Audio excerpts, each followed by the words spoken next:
നമ്മുടെ ജന്മനാട് തൃശ്ശൂരിനടുത്ത് പാവർട്ടിയിലാണ്. പക്ഷെ ഞാനും പാവർട്ടിക്കാരനാണ്, പക്ഷെ നമ്മളധികം കണ്ടിട്ട് പോലുമില്ല.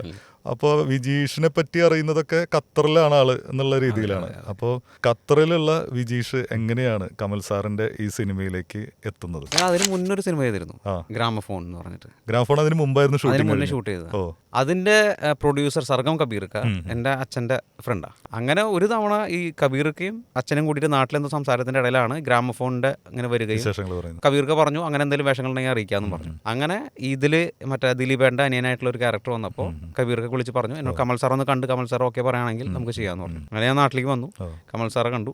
നമുക്ക് ആദ്യത്തെ ഷോട്ട് നോക്കാം, ഓക്കെ ആണെങ്കിൽ നമുക്ക് എടുക്കാമെന്ന് പറഞ്ഞു. ഫസ്റ്റ് ഷോട്ട് തന്നെ ഓക്കെ ആയി. അപ്പോൾ അതിനുശേഷം ആ ഷൂട്ടാണ് കംപ്ലീറ്റ് കഴിഞ്ഞു. അതേ സമയമാണ് ഇതിന്റെ സ്ക്രിപ്റ്റ് നടന്നുകൊണ്ടിരിക്കുന്നത്.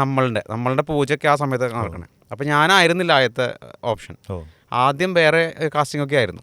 പിന്നീട് ഗ്രാമഫോണിൽ എന്തോ കമൽ സാറിനെ ഇഷ്ടമായി. അപ്പോൾ കമൽ സാർ തന്നെ ഇതിലേക്ക് നമ്മളുടെ നൂലുണ്ട അവൻ ചെയ്യട്ടെ എന്ന് പറഞ്ഞു. അങ്ങനെയാണ് അച്ഛന്റെ സുഹൃത്ത് വഴിക്ക് ഇവിടെ. അച്ഛൻ ഇപ്പോൾ നമ്മോടൊപ്പം ഇല്ല. കഴിഞ്ഞ ഈ വർഷം ജനുവരിയിൽ മരിച്ചു.